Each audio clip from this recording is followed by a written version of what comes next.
किसी दौर की बात है। एक नेक दिल बादशाह का गुजर एक छोटे से गांव से हुआ। वहां एक किसान को देखा जो सख्त गर्मी में हल चला रहा था, मगर इसके चेहरे पर एक अजीब सा सुकून था। बादशाह ने पूछा, ए किसान, तुम इतनी मेहनत करते हो, दिन का कितना कमा लेते हो? किसान ने जवाब दिया मुस्कुराकर, हजूर 4 आने रोजाना।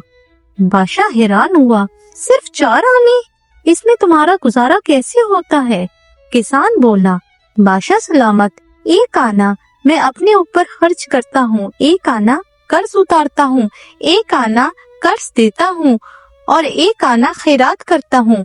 बादशाह को ये बात समझ न आई। किसान ने वजाहत की, हजूर, जो मैं अपने वालिदैन पर खर्च करता हूँ वो मेरा कर्ज है जो मैं उतार रहा हूँ। जो मैं अपने बच्चों पर खर्च करता हूँ वो कर्ज है जो मैं दे रहा हूँ ताकि वो बुढ़ापे में मेरा सहारा बने, और जो मैं गरीबों को देता हूँ वो खैरात है।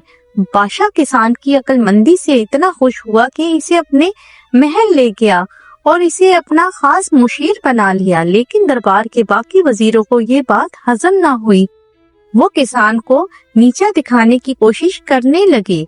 एक दिन एक हासिद वजीर ने बादशाह से कहा, हजूर, ये किसान रोजाना रात को एक कमरे में छुप कर जाता है और वहाँ एक पुराने संदूक को देखकर कुछ मंत्र पढ़ता है।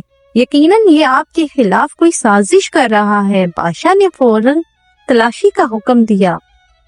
जब किसान के कमरे का संदूक खोला गया तो सब दंग रह गए। इसमें ना सोना था ना चांदी थी, बल्कि इसमें किसान के वो पुराने फटे कपड़े थे जो वो गांव में पहना करता था। बादशाह ने पूछा, तुम रोजाना इस पुराने कपड़ों को क्यों देखते हो?